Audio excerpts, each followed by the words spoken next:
자, 다음 주제는 이겁니다. 오늘 헌법재판소가 이진숙 방통위원장 탄핵 소추안을 기각했습니다. 민주당의 탄핵 남발에 제동이 걸렸다라는 분석도 나오는데요. 헌법재판소 목소리 들어보시죠. 피청구인에 대한 탄핵 소추 사유인 4가지 법률 위반의 성은 모두 인정되지 않습니다. 따라서 이 사건 심판 청구는 이유 없습니다. 피청구인이 임명되기 전부터 방통위는 2인 체제에서 주요 소관 사무에 관한 의결을 수차례 진행하였고 2인 체제 의결이 위법하지 않다는 취지의 외부 법률 자문을 받기도 하였습니다.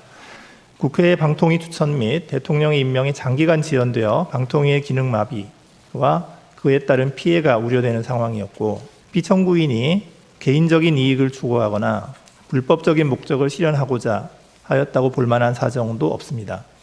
이 점을 고려하면 피청구인에게 법질서를 무시하거나 이에 역행하려는 적극적인 의도가 있었다고 보기 어렵습니다. 박정호님, 오늘 이진숙 방통위원장 사건 헌법재판소가 8인 체제로 처음 내린 선고였는데 탄핵되려면 6명이 인용해야 되지 않습니까? 그런데 4대4로 기각됐습니다.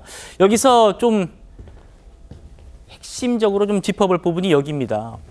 김명수 전 대법원장이 지명한 두 재판관이 엇갈렸어요. 어떻게 보세요? 일단은 이제 말씀하신 대로 6인 이상의 찬성이 필요한데 4대4로 기각이 되었다는 점에 대해서 굉장히 좀 아쉽고 유감스럽다라는 말씀 먼저 드려야 될 것 같습니다. 저는 개인적으로 이 헌법재판관들의 성향을 바탕으로 판사의 판결에 대해서 어떤 흠결을 제기하거나 이렇게 말씀드리고 싶지는 않지만 그럼에도 주목해봐야 하는 것은 이것이 전원일치로 기각되지는 않았다라는 점은 말씀을 드려야 될 것 같습니다.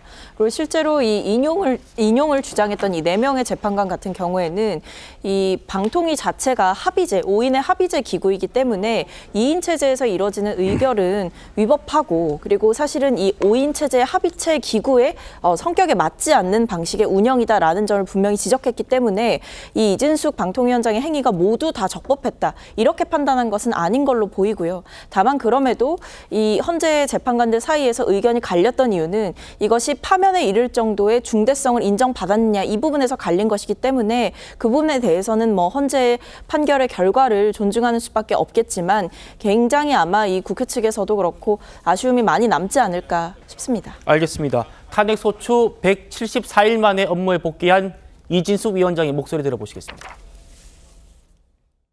국민들이 법에 대해서 이런 심판을 해달라고 권한을 이임받은 곳이 바로 헌법재판소입니다. 숫자가 4대4든 5대3이든 기각 판단이 났고 이 기각 판단은 헌법재판소 전체의 뜻입니다. 이번에 헌법재판소가 아주 깔끔하게 정리를 해주셨다. 국회에서 어떤 이유로든 어깃장을 나서 상임위원을 임명을 하지 않을 때 행정부가 제대로 기능을 할 수가 없습니다. 그런 일이 다시는 되풀이되지 않도록 2명의 상임위원들만으로도 필요한 업무를 행정부에서 하라 하는 것이 적법하다. 이런 판단을 헌법재판소에서 했고 다시는 국회에서 이런 일을 반복하지 않게 되어서 저는 개인적으로 참 보람이 있던 사건이었다라고 생각을 합니다. 국민의힘은 민주당의 독재에 경종이 울렸다 이렇게 평가했습니다. 들어보시죠. 이재명 세력의 탄핵 남발, 입법 독재의 민낯이 드러났습니다. 만시지탄이지만 오늘 이진숙 위원장 탄핵 기각 결정이 이재명 세력의 탄핵 독재와 방송 탄압에 경종을 울리기 바랍니다. 이재명 세력이 29번 남발한 탄핵 중에 6건, 즉 20%가 방통위원장 탄핵입니다. 민주당이 방통위원장 탄핵에 그토록 집착한 이유가 무엇이겠습니까? 방송 장악, 언론 장악입니다. 이재명 세력이 만약 집권하게 되면 어떤 일부터 할 것인지는 괴벨스를 보면 알 수가 있습니다. 차 교수님, 네. 실제로 지금 이진숙 위원장을 포함해가지고 현재 올라가 있는 탄핵 사건 10건입니다. 그중에서 겨우 한 건 오늘 선고가 나온 겁니다. 5개월 만에요.